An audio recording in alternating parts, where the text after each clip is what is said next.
All right, man. Welcome back to the Geekset podcast, the only podcast that blend hip-hop culture and geek culture together. I'm your boy Deuces in the building, and this is One-on-One with Deuces, the place where I speak with curators, creators, content pushers, and people you should know. And right now, man, I'm speaking with somebody I'm truly excited to speak with, somebody that you may have seen on the most recent series, Powerbook II, Ghost. I'm speaking with Lovell Adams-Gray. How you doing, my brother? Good to be here, man. Good to be here. Glad to be here. I'm doing really well. How you doing? Yeah, you know what? Out here just living the dream, making things happen, man. Yep, living the dream. Yeah, so appreciate your time, man. I asked everybody, but I mean, I wanted to ask you because I did see that you said that you've been listening to a lot of music and playing a lot of video games during COVID and everything. Mm-hmm. Is there anything specific that you've been playing, or like what are you playing? I'm a huge fan of RPGs and like adventure games. So I've been waiting to get Final Fantasy VII the remake, but I'm waiting. I might just wait till the whole thing drops. Yep. I've been playing Ghost of Tsushima, and I was trying to finish completely Death Stranding, but like I'm not all the way finished yet. Now, so I saw like you upload some footage to like your YouTube channel, but like it's like why haven't you jumped all over through Twitch yet? Not yet. I mean, it might be something I do like down the line when I'm like in my 50s or something. What, bro? I think that platform is set for you because people would love to just hear from you and everything, and then just to be a part of it. And I'm sure when you playing it, you having good commentary. Like Black people, we don't play games regularly, but we playing it. I was playing Sekiro. I don't know if you like know about that, but that's like a Souls kind of game, and so that game's hard as shit, right? Yeah. And I was like, I made it my quarantine mission to just like completely beat that game in its entirety. I'm telling you, gotta get on that Twitch because I just know you sitting there like, what? Oh man. Exactly. Exactly.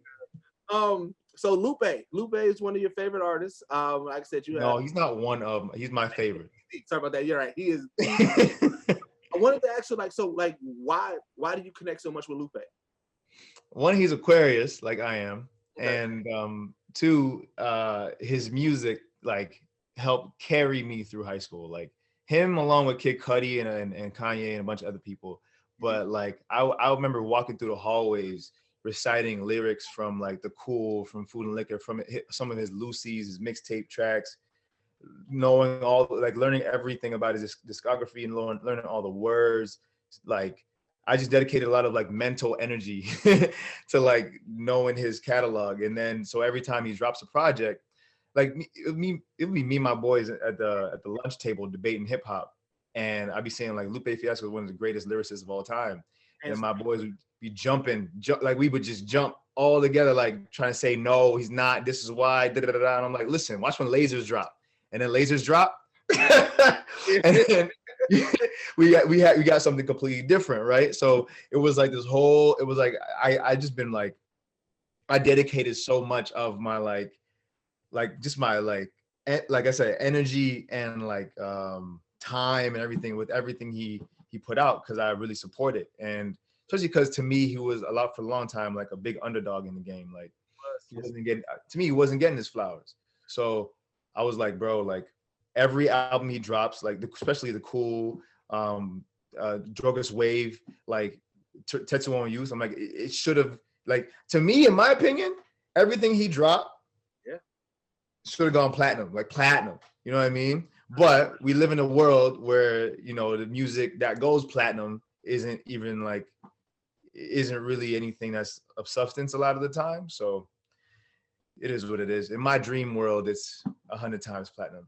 Now, so like quiet is kept. So I do music as well. And so I do a lot.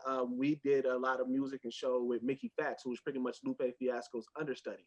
You know what I'm saying? So it's like, you know what? I'm definitely going to send him this clip to make sure that Lupe sees this affinity that you have for him. So I think that'd be dope. One, you know what I'm saying? You on the hottest show out. So I think that for Lupe, Lupe, he loves that type of stuff. So I think that'd be dope for him to know, like, just so you know, this, you know what I'm saying, this cat from Canada who's on the hottest show right now, he rocks with you heavy. So you want, you know what I'm saying? Just heavy. It's funny because I went to one of his shows because I'm in Canada, but like we went out to LA to go see a show. My fiance got me a ticket, and we went together. And I never forget this. Like when I'm 70, 80, 90 years old, this will be one of the memories that just stick there. And it was, I go to his concert. He's doing Tattoo on Youth, the whole album. Mm-hmm. And one of the joints cut out. I think it was Adoration of the Magi cut out. It was at the third verse, and I was mad. But we did Deliver, and he was rapid firing the third verse. So he was going like in the regular song, he's like one breath kind of thing, but he doesn't go that fast. But on the stage, he was trying to go as fast as possible, and he was trying to get people to keep up with him, right?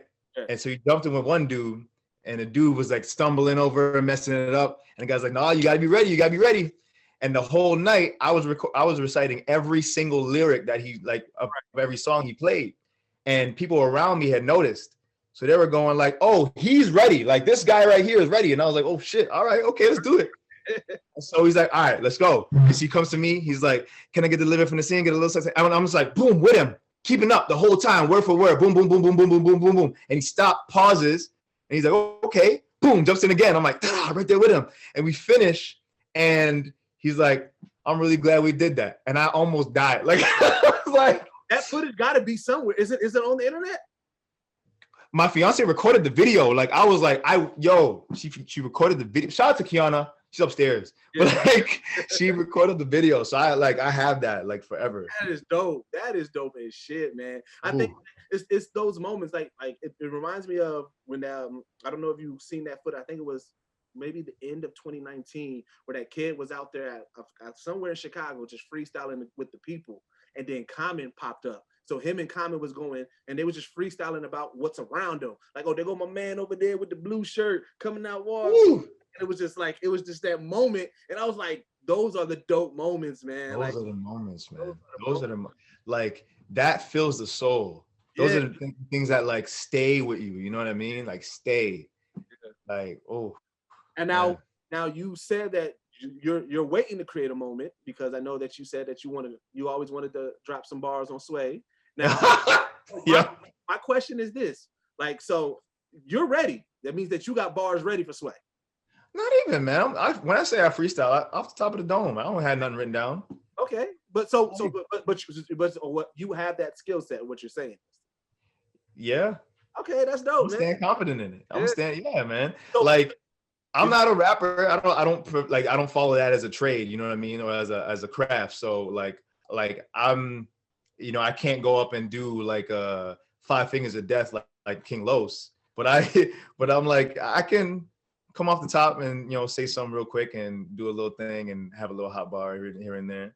So I'm just gonna leave it up to God. Well, because that kind of leads me to my next question. Like, are you a secret producer? Because as I was doing my research, I come across, it looks like it was a beat tape, or maybe, I don't know, but there was like a slew of beats, like by hip hop, and I'm like, is he secretly a producer? Man, like, wow, you just like, you dug in the crates for that one. Like, wow. Okay, so, oh man, if I could bless right now. So I make beats for fun, like just for me, like, okay. Because like I said, I love hip hop, and sometimes like I love like everything that Jay Dilla produced is gold to me, right? Mm-hmm. But unfortunately, God rest his soul, he passed, so he's not making anything new. And there's a lot of people that are out right now, like Just Blaze, Kanye West, that kind of still do the sample thing, right. But like, you know what I mean? There's other like great producers that still do that, and I love sampling. I love like when you sample soul and you mix it with the drums and all kind of stuff. So I just do it for myself, just to like, well, nobody's doing it right now, or if I can't find it, so I'm just gonna do it myself and hear what I want to hear. I love strings, but I use like Reason, right? So I don't have like people with me in the booth just recording an orchestra. So, it's like, it's like something like I paint sometimes too, but it's like something that's not, I don't really give to the world. It's like just for me to want to hear it, play it back, have fun with it, just enjoy it for myself. That way I don't get sued. You know what I'm saying? I mean, like I said, it's one of those things. A lot of people, like a lot of artistic people, you know, I look at acting as an art form and everything that you guys do. So it's like a lot of artistic people, they dibble and dabble in other things. Like I can draw, I don't necessarily put it out there that I draw. You know, like the art that I choose to put out there is my music and everything. So it is what I can understand having those in there. I was just shocked because I was like, well, let me check it out since it's here. And I was like, oh, this is like, it reminded me. So, you know, when you watch like Adult Swim and they have like that lo-fi hip hop playing, yes, like that's what it reminded me of. So I was like, oh, I was like, all right. And then I was like, wait, is this him? Because I was like, I was like, I don't know who it is or if it is, but I was like, this is pretty. Yeah, I was like, it was just something that I saw because I was like, all right, it says Il Maestro, and I was like, maybe I don't know. I've changed my producer name like 100 times. A lot of the beats, I think I put those up in like 2014, 2015. So I've edited and changed and like those 100, like I think the one that comes to mind the most is Ninjas and Assassins, I think it's called. And like I've super edited that because when I made it, I couldn't get it on time with this. So it was like the sample rate was like a little off, you know what I mean? And so but since then I've like edited and kept it on my computer and all that kind of stuff. And it's all in this old ass like Toshiba laptop that I got that doesn't work unless you keep it plugged in. Like it's like he was out here grinding. Like you know what I mean? 5 beats a day for 3 summers, man. Yeah, man. But that's dope. Like I said, I like to find those extra things about people because it gives you a more insight onto who they are and things like that. Because like I said, like finding out that you was doing gaming and finding out that you was doing music, it was like, oh, you probably wouldn't have, like, that's why you were shocked that I knew that. Like a lot of people probably don't ask you about that and everything. No. Well, you found me, like shit. Another thing that I found was dope when I was listening to one of the interviews, you were saying that like you and your buddies, you guys got a production group, and like the unfortunate events of Alter Sterling, like that caused you guys kind of refocus, and you was like, I want to make sure we're telling our story, or telling like, you know, these stories and everything. Now that interview that I watched, I think it was probably about like 8 months ago, and I know that with COVID, it forced a lot of people to sit down and actually be able to focus on like writing when they may have not had that time to. You guys got like have you guys been working on anything during this time? Is there anything? I think we mostly been in the lab with just writing stuff. So I wrote a feature over the quarantine, which is on the 2nd draft, about to be a 3rd draft now. I'm gonna start the 3rd draft in February. We have a couple of shorts that we made, that are still in like post, and just about to be chilling in post. One of them I wrote is probably gonna stay in post. Based off of the events of those times, like it was like we came together as 7 actors, 8 initially, and we came together just to keep each other sharp, you know, practice reading scenes together, just, you know, in between auditions and in between opportunities. And then once that happened, we were like, yo, let's actually create our own content. And so we all went back home, wrote some little shorts and said, all right, like who wants to do which short? And so I written a short that was like, it was like a what if scenario. All my stories are kind of like what if scenarios in a way. And it was like, what if Malcolm X, Martin Luther King, Marcus Garvey, H. Rap Brown, and Rodney King were all in the same room at the same time? What would they say? What would this conversation sound like? So it was kind of like this One Night in Miami kind of concept, right?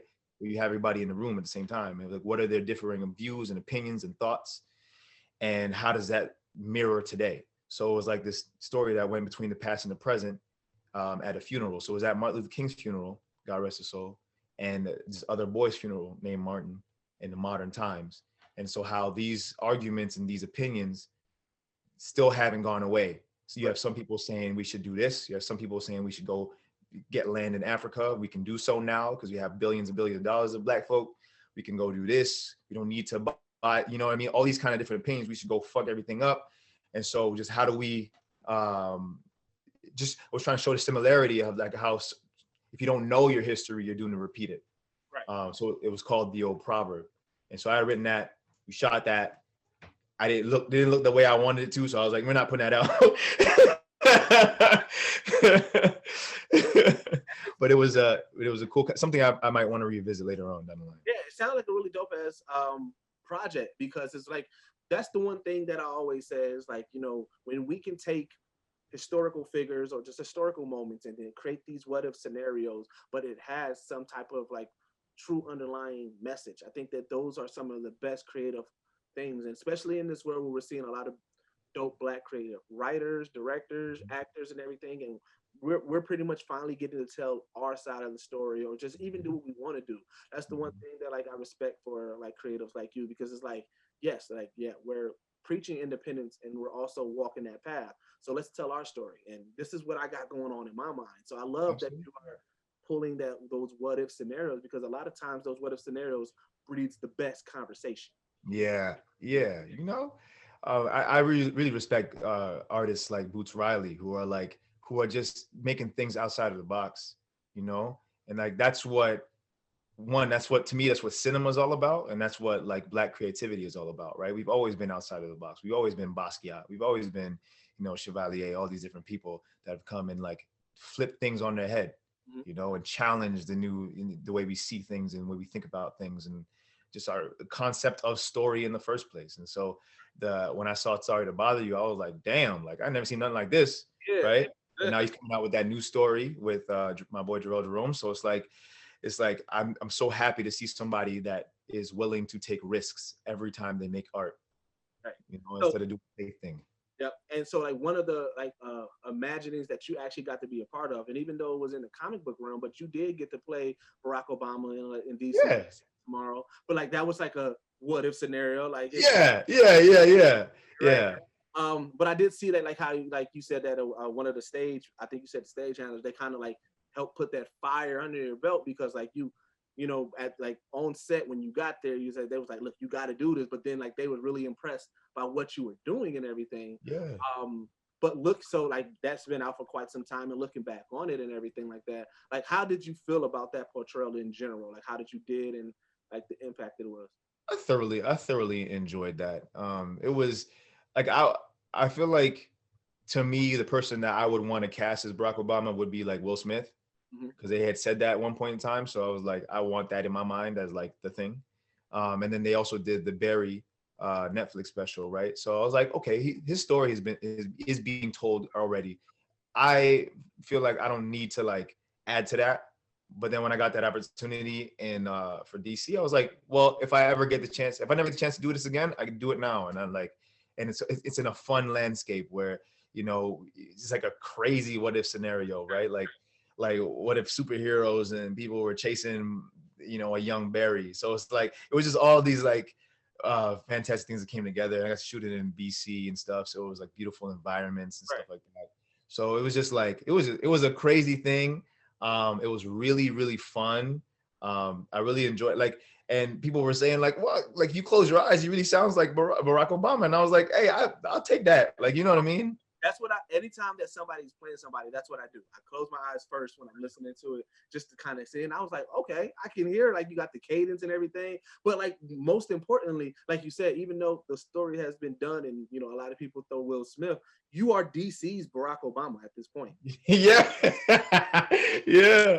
Like, they never have to revisit that, you know, especially with the Arrowverse, because the Arrowverse is all connected within those 5 shows. So you got Flash, even though Arrow's done, we got Arrow, you got Batwoman, like anything at any given point, if they have to revisit that, like you have already been established. You go to DC fandom and you look at Barack Obama, you are underneath there, and that's dope, because those fandoms, those fandoms, like those fandoms are big, like, you know, and like, you know, especially with everything with being in the superhero world. Now I know that Deadpool is your favorite character because you like but if you had an opportunity to play somebody, who would you? Is there anybody that you have ever thought about playing? It would have been Moon Knight, but I love Oscar Isaac, so I ain't mad at that at all. I love Oscar Isaac. But I honestly, I would have loved to play Deadpool, but the reason why I like Deadpool so much is because he's so close to a ninja for me. Like Yeah. he literally is a ninja, and I love ninjas.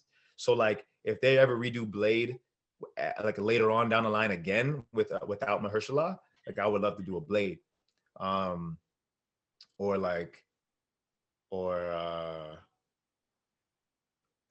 see like the comics the comics really established like a certain type of person to play these characters sometimes, right? So if I could remove color and type and like what things have come beforehand in terms of like what we've already seen, I would love to play like a Wolverine. Oh, that'd be fire. You know what I mean? One, he's kind of Canadian, and like and he's just really cool. He's always been really cool. He's my height. You know, got the really cool like mutton chops and shit. Like I would love to. When I was a kid, I used to do the pencils. I know like 8 million kids used to do this too, but do the pencils in my knuckles and be Wolverine and stuff like that. I love Wolverine. Like that was the thing that you had to do. But like, yep. But like we don't like what I like is that there's a lot of new characters that like people can that's been reimagined. Like I know that Blue Beetle, he's black now, so he becomes like part of the Bat family. Got Lucius Fox's son who becomes part of the Bat family. So like there's other characters that I know that like a lot of people are saying like the guy that played, I forgot the actor's name, but he plays in Batwoman. That he's supposed to be, he's Lucius Fox's son, and he becomes I forgot. I think it's like Batwing or something like that is his name in the comics. But it's like, yeah, there's, with the way DC rocks and then where most of it, you have your TV universe and you have, like the movie universe, like you still have those opportunities and everything. But it sounds and that's what I love about that is so ever changing and evolving. And I'm really excited. I'm really happy about that. When you see Starfire, right? When you see the new Batwoman, like all these like new adjustments and stuff, because it proves to you like, yes, the comics are very classic, but they're also still being written. and characters are really alien, so the skin tone could be anything, really. Exactly, right? Like the things, and like, how do you even like make anything canon with the fact that like there's been so many retcons and changes? Well, that's the whole thing about Flashpoint. I said the best thing DC did was establish Flashpoint, because that means any universe can be anything. Exactly. Like you can have a universe where Superman is black and everything, because all you gotta do is say, well, this is universe 12 or this is universe 15 or whatever the case may be. So like I think that was a smart thing for a comic book to do, because then it allows you to do unlimited stories, unlimited possibilities. You can do whatever you want, and I think that'd be dope, man. Speaking of just like just in general with like acting, I always ask actors this, because I always want to know, like, is there like, what is your Moby Dick style like movie, like the movie that you would like, if I had all the resources and I can put together any cast, that I would love to do this movie, or I would like to retell this story? Do you have one of those? I know it's in there somewhere. What is it? Like if I had any cat, if I could, wow, that's big. Well, how about you think on that? We come back to that. All right, we come back to that. We come back to that. All right. So obviously, what I'm saying, you play this huge character named Dru in Power, and everything like that, which was like super dope. And then like coming off of such a powerful series, like in regular Power, and knowing that you kind of have to carry this torch, what type of preparation that you put into like, not even just into the character, but before, just like preparation into getting into that mindset, like, okay, this is probably going to be scrutinized off the bat, because it's the new cast, whole new individuals. But like before you guys like pretty much got your footing in the love for you guys, like what was your preparation into that? I'm playing an artist, so I wanted to make sure that I could do my damn best kind of visual art, because most of the time he's not drawing anything, but like if God willing they ever say like, let's put an insert of something that Drew drew, and I'm like, all right, let me draw that, like let me paint that, let me do something, like just get my creativity flowing in that way. So that was a big part of my prep, and then make sure I had finished the series. Finished Power, like got all caught up on Power to where they're dropping these last 5 episodes, so I'm watching them like back to back, like as soon as they drop every Sunday I'm watching that too, just to make sure I was ready, knew where we're going in, knew where we're starting off. the good thing was like my family didn't have anything to do with that, so it was a nice clean slate for the fam. But just making sure that like that I also made myself available to, you know, get together with the cast and like really be open. This is all pre-COVID, right? So we can actually hang out, go for drinks, go for parties, go for whatever, thug it out with the homies. And that was the most fun part, was getting to know everybody and getting to hang out and chill and laugh, like so much laughter, you know? Feel that camaraderie and everything. Yeah. Exactly. You know what I'm saying? So you get to go do these scenes where you're like fighting and yelling in each other's face. It's easy. It's easy because like, now you know how like it's easy to yell at your family, or be short with your family. How unfortunate it is, right? These people that know you can be short with them because you're like it's not like they know your intent, right? You know your heart, right? So it's like your friends or your family you can show all of yourself with. So it's easier to do that with people as generous as the cast on this show. Because immediately you're going like, okay, let's jump in. Toya, she breaks the ice like that. Yeah. You know, yeah. Be the vet on there. Was there any fear playing a character that's within the LGBT community but not being a part of that yourself? I just want to make sure to tell the truth.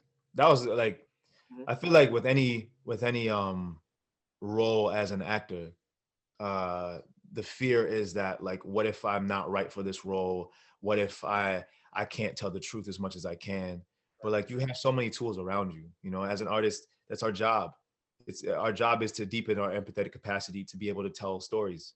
Yeah. That's what it is, you know? So like my job was to make sure that I was sensitive enough and cared enough about Dru that I can tell his truth no matter what the scene is, no matter what the circumstance is.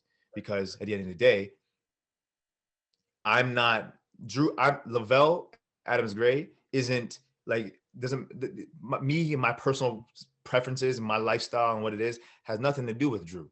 Right. Nothing to do with the character and his story, right? So Dru don't care if, you know, I've never kissed a man before and all these kind of things. Dru has. So here's what it looks like when Dru does, and here's what it looks like when Dru is in his lustful moments and in his loving moments and is just like ready to tear your clothes off. Here's what it looks like when Dru's ready to throw down. Here's what it looks like when Drew's gonna lay down the law and XYZ. You know what I mean? And I think like that's the most important thing as an actor, right? You're jumping into this person and fuck me, like, you know, all I can do is really bring what I have and my tool set, but I'm not gonna get in the way of what's being told through me.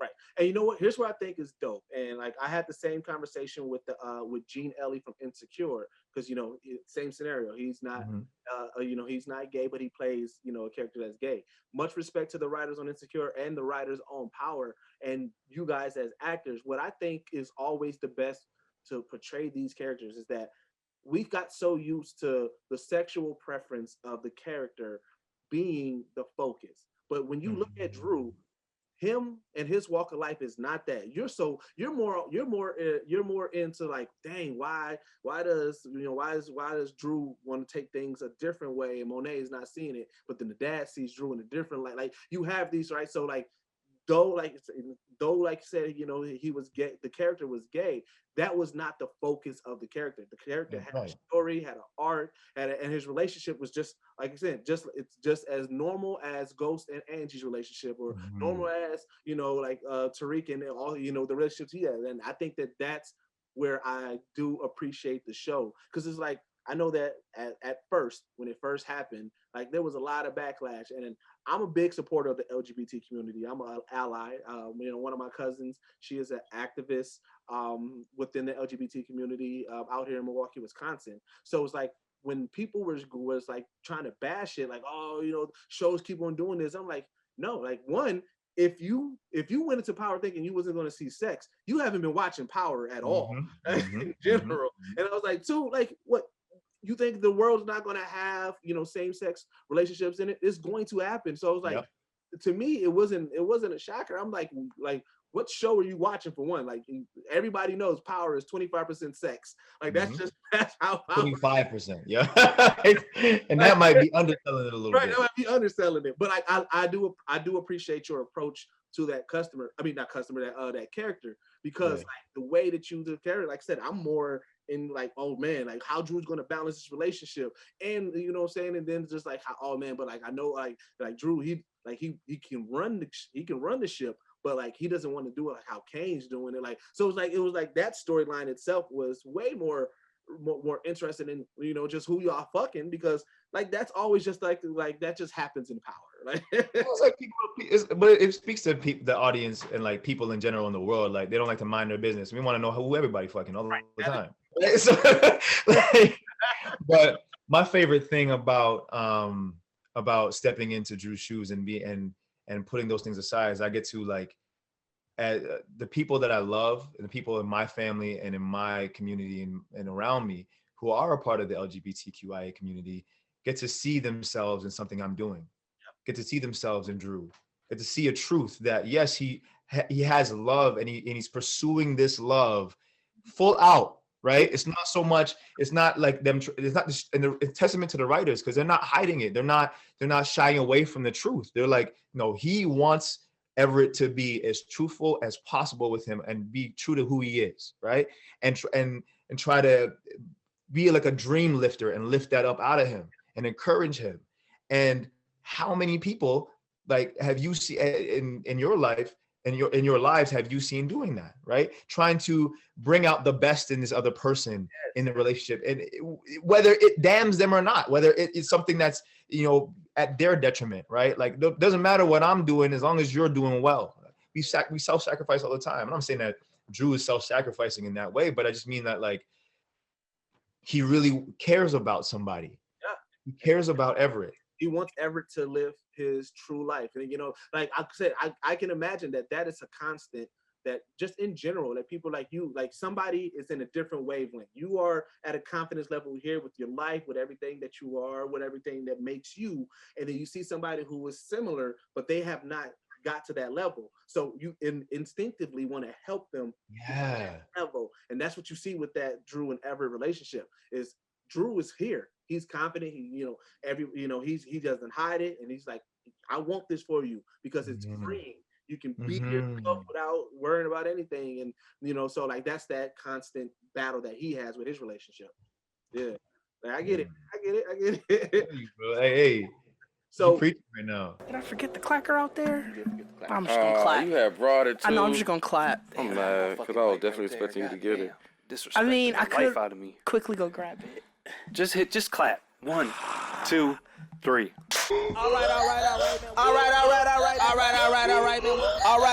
right, man. Welcome back to the Geekset podcast, the only podcast that blend hip-hop culture and geek culture together. I'm your boy Deuces in the building. With me, I got my man Liv. What up? It's Liberace. It's the Puerto Rican Santa. The spiccato playing, beat making, motherfucking legendary ass Puerto Rican. Sofrito Papi, and we back. As always, I got my man Bacardi in the building. Randolph today. Konnichiwa, bitches. You know what I'm saying? Oh my God. I hate all of this. I hate all of it. What's good, everybody? How we doing today? And we got Didge in the building. What is happening, people? What's happening, people? What is happening, people? What is happening, people? He's out the booth. But it's like I said, we are expanding. We are doing more. So they say make sure you go to youtube.com/Geekset. Follow us on all social media at Geekset Podcast on every social media. And rating reviews in, man. We are rating reviewers on Facebook, rating reviewers on Apple iTunes, rating reviewers on Spotify, Google Podcasts, whatever platform you're looking at. Give us some ratings, let us know. And then again, this is the only podcast that blend hip-hop culture and geek culture together. We are out. Peace.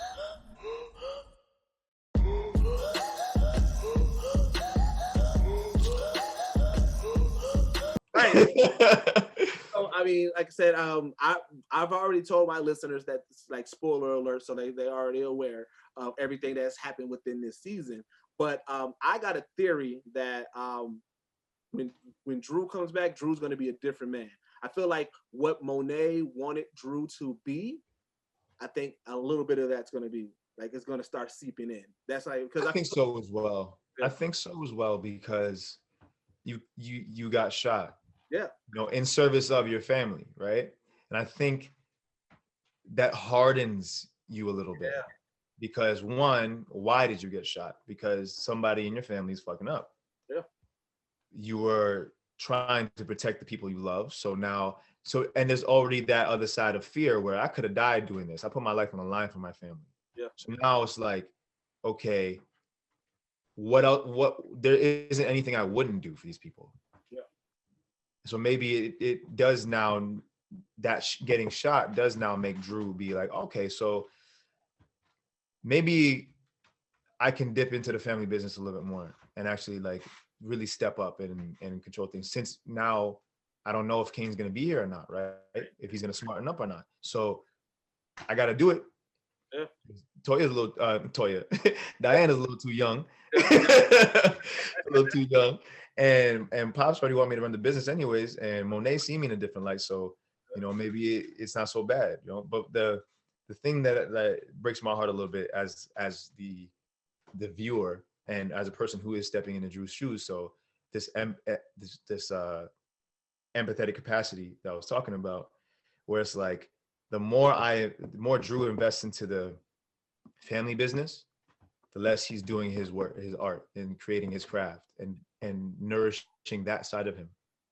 Yeah. And so now, because it's a street thing, right?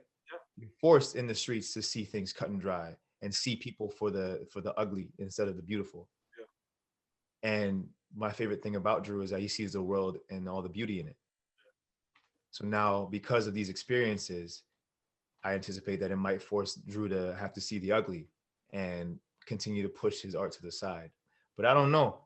The only thing I know is that Courtney dropped a little hint on me. She's like, Dru's going to be a little bit harder next season. Yeah, that's what I'm saying. I knew. I was like, okay. You know what I do love about the arc of this season as well? Is like when we get first introduced to you and Kane and everything in those first few episodes, we take your timidness as, oh, Dru's weak. And then we think, oh, Kane, like Kane, he the hardened one. Like we need to be more like Kane. But as we see the season goes, like Kane gets a little bit outrageous and Dru becomes way more strategic. And even though the relationship is his flaw, that's Dru's flaw. Like, you know, trying to remain focused on the family, but you know, with that relationship, that's his flaw.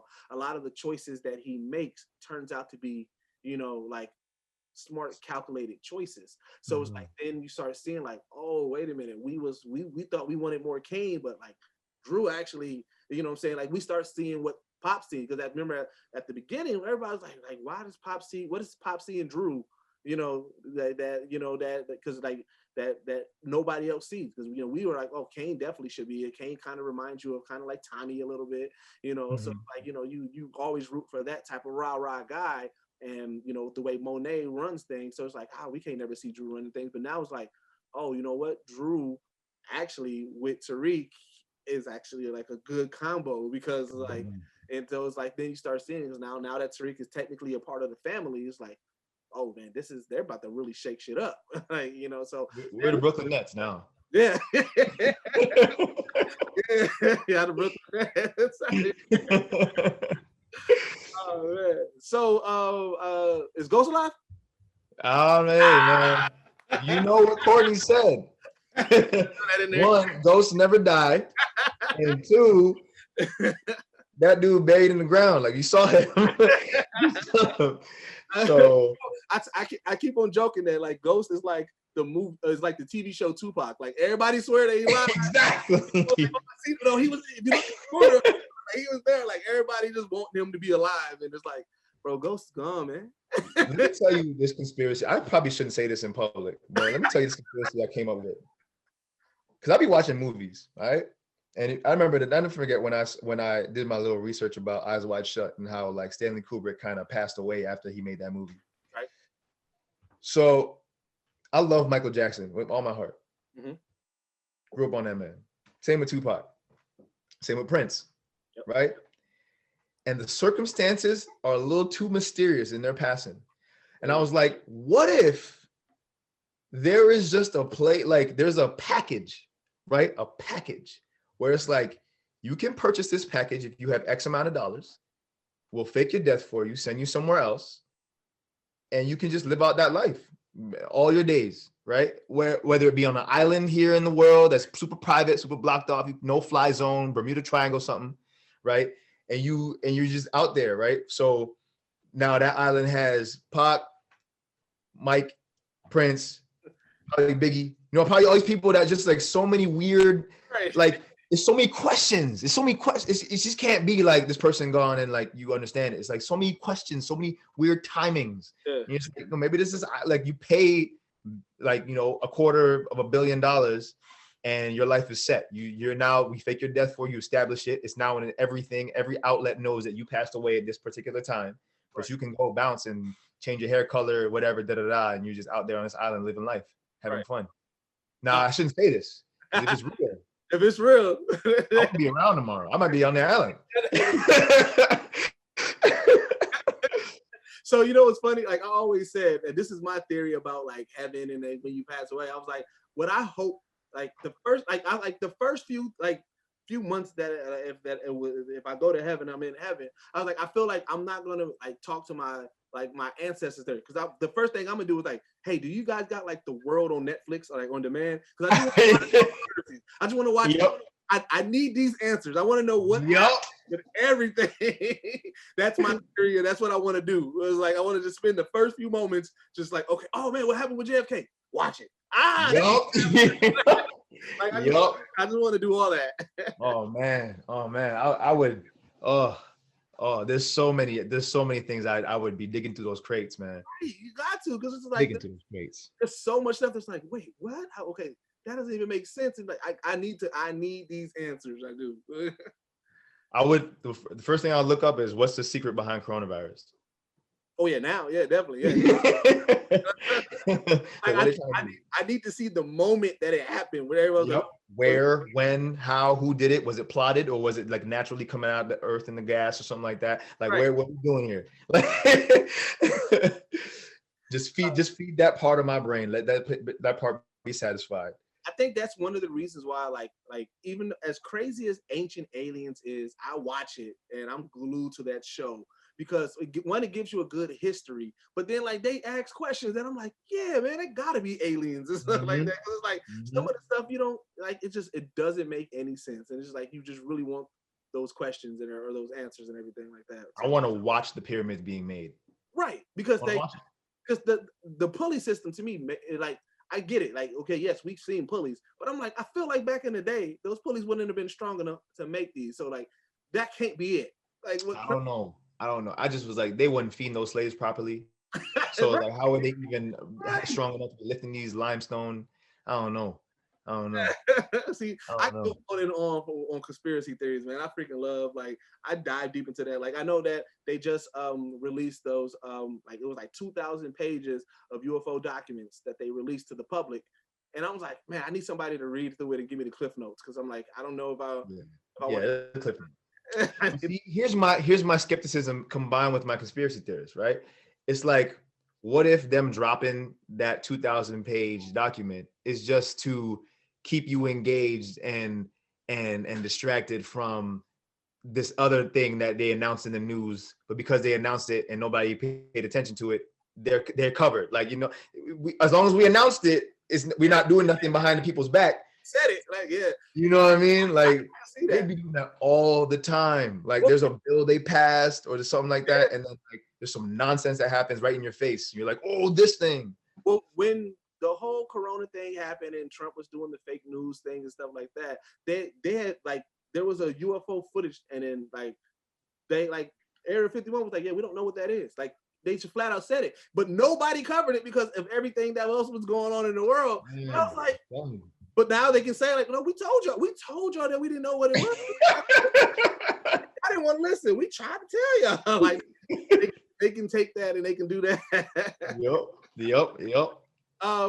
So I know, like, you have already addressed, like, how it is working with Mary J. Blige, because I know a lot of people, for some reason, I don't know why people thought she was going to be a diva, but like, I love like the roles that she's been taking, like Umbrella Academy, this and everything like that. But one thing that I want somebody to ask me, because I was like, wait, is Mary J always in character? Because that role, that is a scary role that she's playing. Like when you see it, you see the power. Like like sometimes like a woman will be cast in a power role or whatever, or in a role in general, and like it kind of seems like their male counterpart is a little bit above them.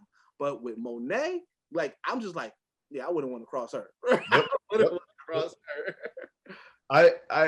I think it's the same thing I was saying before, where you can really laugh and joke with your castmates and then jump into a scene easier that way sometimes. And I think it's just Mary. She has such a great nurturing energy, right? So once we get into the scene and she lays down the law, it's way more believable because you were just like you were my mom. you were giving me, hey, you hungry? And at the same time going like, okay, now clean up your room before I beat your ass. Like it's the same, you know what I mean? It's the same kind of, we recognize that, we understand that. That's why when you watch Monet, you're like, oh, she's telling the truth in that scene. Yeah. Like, hey Ma, you what's that mean? Ma, you need a plate? And it's like, what? Do I look like I ate? Get out my face. You know what I mean? But everybody, and it also speaks to the how us as Black folk, we see abuse as love. I saw that meme too, and it's tragic, but it's also beautiful because it creates comedy, right? It creates that comedy because now when you see it and when you hear it, when you recognize it, but when we bring out the joy in that, it's like we can all get together and connect on this thing. Yep. Whether you're African, you're Jamaican, you're Trini, you're Guyanese, you're straight from the South, straight from the North, straight from Canada, no matter what, you're a Black person, you understand this thing that happens because it's like it's like pass me the remote, or you called me one time, I didn't hear you, and you're not responding, so now I got to come down from my room from playing the games. Like we all know that, right? Because it's extra on the parents' part. And they all do it all the time. So you see it. And it's the same thing with Monet for me. It's like when I watch Monet, because I watched the show after, and I'm like, Dad, you did this the other day. Like, you know what I'm saying? And that's what's the most important to me as an actor is like, one, to like really get out of your own way and be a vessel for what's being told. Because I really believe that all these stories that we're telling are divine, right? And should be taken with that care and that respect. At the same time, when you are that vessel, the truth is coming out because the truth is universal. The baseline truth is always a universal truth, right? And so you see it, you recognize it, and that's how you know you're telling the truth. So that's my compass whenever I'm going to work. Have you been seeing everybody recreate the Zeke moment? No, I haven't seen that yet. No. So it's like a TikTok thing that's going on. And they're recreating that moment where Zeke was telling Monet about the investigation and everything. Oh shoot! No, I haven't seen that yet. But if I find something, I'll send it to your people. Okay. Okay. There's this one dude. He got it down. He's doing the faces and everything. Like he was like it was really good. But yeah, a lot of people been doing that moment. Question. So like obviously, like I said, again, my people know this spoiler alert if they're watching it. So Jabari, he met his fate at the hands of Arik, but at that point he kind of figured out, you know what I'm saying, that he was getting work from you. You know, remember when he was snooping around and he thought Arik was sleeping with his body. Yeah. Do you think that Dru would have if he known, would he have handled that? I mean, I don't think so. I think Dru is a little smarter than that. Okay. Because if I can like anticipate what the power universe is creating with Ghost right now, is that like in my dream world as Dru, it's like I'm way too smart to be getting my hands dirty doing stuff like that. So I'm gonna send Kane, I'm gonna send somebody like that to like, to quiet this person if need be, or I'll send Tariq, prove your loyalty, right? But it's like Dru's not gonna go up to Stansfield because Dru has no business at Stansfield, right? Or anywhere close to the school, or being seen with this teacher. Too much risk, way too much risk. So Dru wouldn't do that himself. And then get cussed out by Monet. No thanks. Definitely, Monet, man. She is fierce, man. Can't cross her, man. All right. So one of the things that we do is we do top 5 and everything like that. So I did want to get because, like you said, you talk about like how much hip hop that you listen to and things like that. What are your top 5 albums that you like just in general? It doesn't have to be in order. Just top 5 hip hop albums for you. Okay. The Cool, Food and Liquor. I'm sorry, no. The Cool, Tetsuo on Youth, Drogas Wave. They take the 3. I'm sorry, but they do. Encore, Eminem. And 5. I've been bumping so much Kid Cudi these days because his new album dropped. Yes, yeah. I've been going back too. I've been jumping like Man on the Moon 2 and 1 and Indica and going to Wizard. Like I've been going in, so it's tough. But oh my God. Okay, listen. I love Jaden Smith. Oh yeah, you did Like say, his music. you did So say like Jaden lately. that Sire album is like, it might be 5, but I can't say that because it's too new to be 5. You know what I mean? Yeah. It's too new to be 5. Like it just came out, so it's like it got to be a classic album. But it's still dope, like, because, you know, from the hiatus that Cudi took, and we haven't heard from him in quite some time, and then being able to get that, like, it was just like, it's still fire, though. Yes, it is. But then you got to put like Graduation. How am I gonna leave out Graduation? How am I gonna leave out Late Registration? How am I gonna leave out Graduation? I can't. Can I do a top 10? Yeah. I'm going crazy. Make me go crazy. Yeah. I try to keep it low, but if you want to throw some more, throw some more. Okay. All right. There's a lot of So, my boy Lupe has to go number 1. Yep. with the Cool, right? Because the Cool just it did something to me. It helped me out. So the Cool. Tetsuo on Youth is there too because that's just incredible. And then I got to go Drogas Wave because it made me question if like the Cool or Tetsuo on Youth is are we swapping order here? I don't know, right? So I have to like put those 2 in the top 3. Eminem Encore is 4 because that I grew up on that album too. Like that dropped and I was like, oh yeah, okay, I love this guy. He's hilarious. We're gonna go Graduation. Because Graduation is when I became a Kanye fan. So it has my mom was a Kanye fan with Graduation, with College Dropout, but I didn't pick up Kanye until Graduation, and then I went back. So Graduation brought me in. Okay.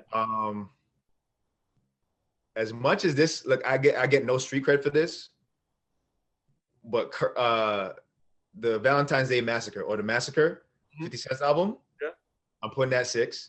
Okay. It's not as hard as Get Rich or Die Trying, true, but it's fantastic. Me and my cousin talk about it all the time when we go back to it. It's like, look, yeah, everybody talk about Get Rich or Die Trying. That is undeniable classic and everything like that. But a lot of people slept on the Massacre. A lot of people. What? I was in there. What? Massacre? I was like, this is, because when that dropped, I was like, they were doing BET specials. Yeah. They were doing like world premiere and all kind of stuff for the whole album. Yeah. And I was like, I was on that day one. Right. So that's 6. I have to make it around 10. Yep. So, Stillmatic. No, I love Stillmatic. But I'm not gonna put it there because I gotta put Aquemini there at number 7. Oh, that's a good one. That's really good. Aquemini number 7. I know almost every word to that entire album. Like, that is an incredible album. Yeah, it's staying there. And it's bad that it's at number 6. It's not in order though, right? We're not doing it. It's not in order. It's not in order. Okay. So we got 7. And then I'm gonna put ooh, okay. Bone Thugs and Harmony. I love Bone Thugs. I'm from the Midwest, so I grew up on Bone. I'm from the Midwest, so I grew up on Bone. Listen, man, like that to me, like if you weren't rapping like that, there wasn't a lot that you can show me in skill set. Yeah. You know what I mean? Him and them and Twista, like yep. I was like, that's just another kind, you know? Yep. But Bone Thugs, like I'm gonna put, yeah. I'm gonna put what's the name of the album? East 99, right? Yeah, yep. I'm gonna put that. And then that's 8, so 2 more. Okay, these are gonna be easy. Watch this. Okay, we're gonna go. I said Bone Thugs already. We're gonna go. What I just bumped. I just bumped it. We're gonna put. Okay, so we're gonna put Man on the Moon 2. Okay. At number 9. And we're gonna do.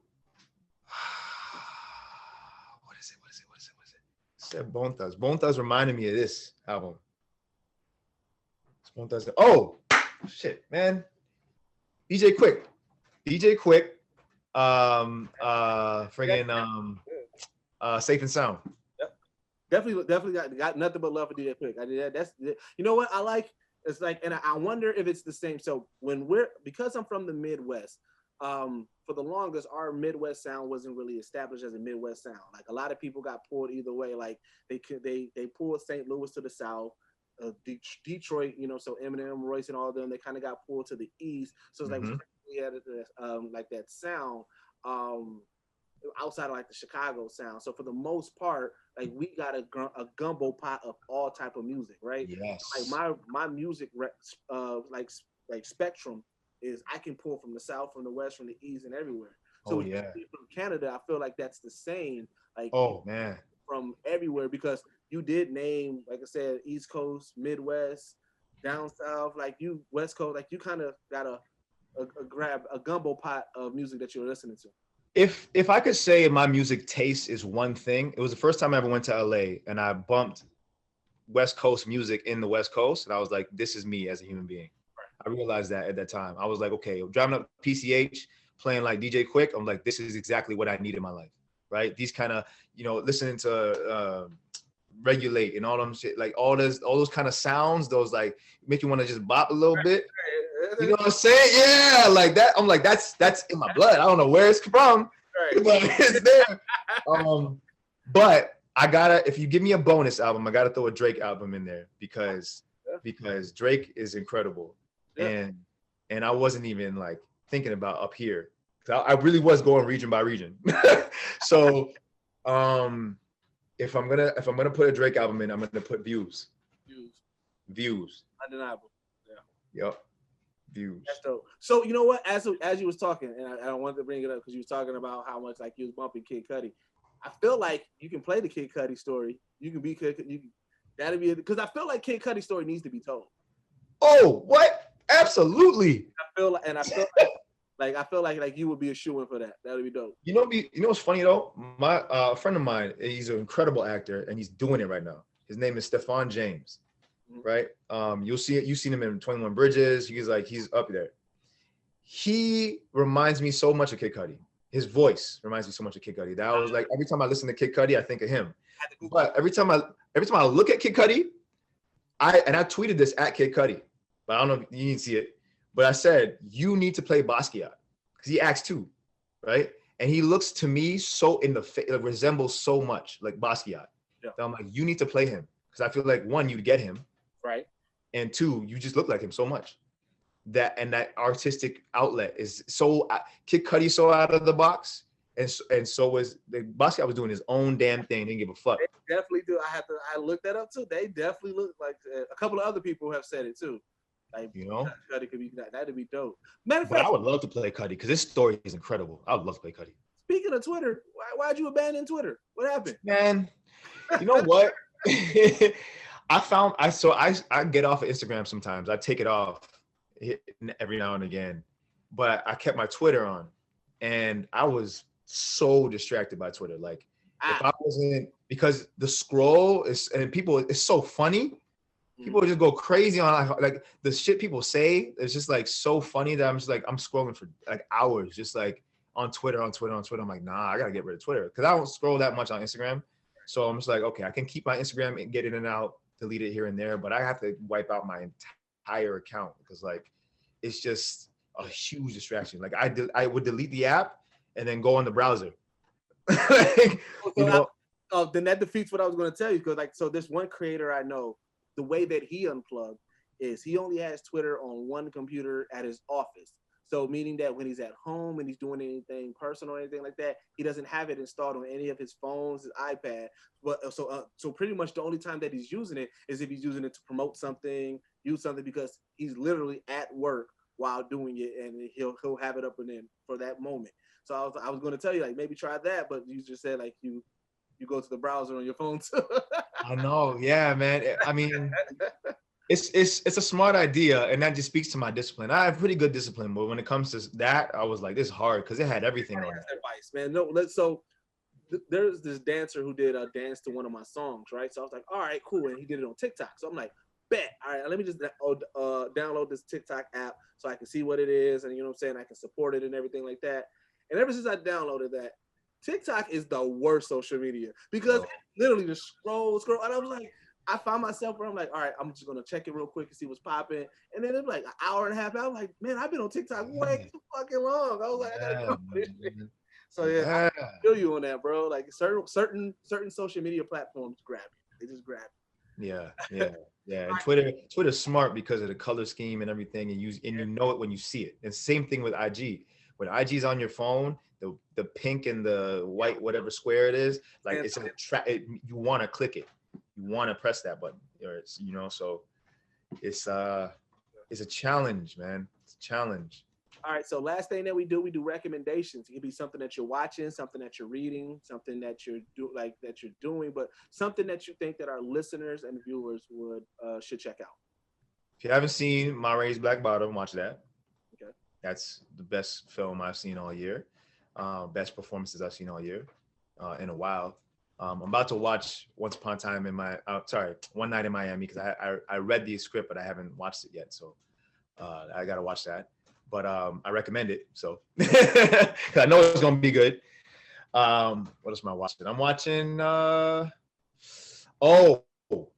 got my parents in this. I be watching, I recommend things before I even watch them because I trust the person that puts it out. I trust the product. But Steve McQueen, incredible director. I really want to work with him so bad. He's like my number one guy. Did Small Acts on Amazon. 5 movies, and they all tell different stories about how people from the African diaspora moved to London, but they're from like the Caribbean, right? So it's these Caribbean stories based in the UK. Okay. And I'm Caribbean, so that speaks so much to me and my people, right? And it's John Boyega's in it. So many people that like we know and love are just doing it in these 5 films, and they're completely different. It's like an anthology, so they're completely different. Super recommend it. My parents are loving it right now. I'm saving to when I get back to New York to watch it. Me and my fiance, we be apart too much. And so when we actually live in the same space, then we're gonna be like, okay, now we can sit down and watch these 5 movies. So I'm saving it. But I recommend that. And reading the All 10, the Century Cycle, the August Wilson plays, read that. Dope. All right, well, where can my people find you at? I'm on IG at Lovell Adams-Gray. I have an IMDb account, same thing. And that's it. That's why I might get my Twitter back. I might. It's a big might. Like a 15% chance I might get my shit back. Well, if you do, we're totally going to take the claim to it. Like, oh yeah, you know what? Well, we got Lovell back on Twitter. I'll give you the credit. Shout out to Geek Squad. I'm back. Yeah, Geekset. I'm back, man. All right, well then I do appreciate it again. This has been your boy Deuces, man. This has been the amazing Lovell Adams-Gray, and then this is the only place that blend hip-hop culture and geek culture together, and we are out. Peace. You like that video? Man, thank you for watching. We truly appreciate it. We got so many more videos on our page, so make sure you check them out over here. Hit that subscribe button and tap that notification bell so that way you can always be notified anytime we release a new video. You already know how Geekset get down. We got so much coming for y'all, man. Check it out. Stay in tune.